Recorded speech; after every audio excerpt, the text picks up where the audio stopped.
Okay, so in solving this differential equation, I'm going to separate the variables. And to separate the variables, I have to use my exponent rules and change this to multiplication here. And so I know this is dy dx still. And so I'm going to divide by e to the y and multiply by dx. And so I get 1 over e to the y dy is equal to e to the x dx. And I'm going to integrate both of those. And so I can also take this thing here and I'm going to rewrite that as a negative exponent. So it's e,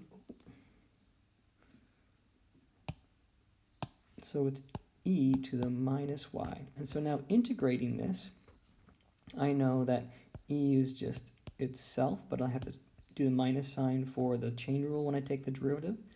It's going to equal to e to the x plus some value c. And so now when I take that, I want to solve for y.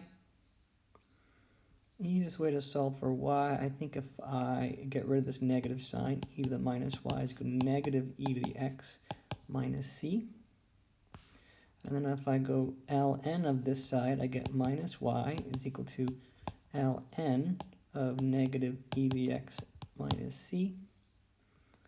And so I can say y is equal to negative ln minus e to the x minus some constant c. And that, I believe, should do it.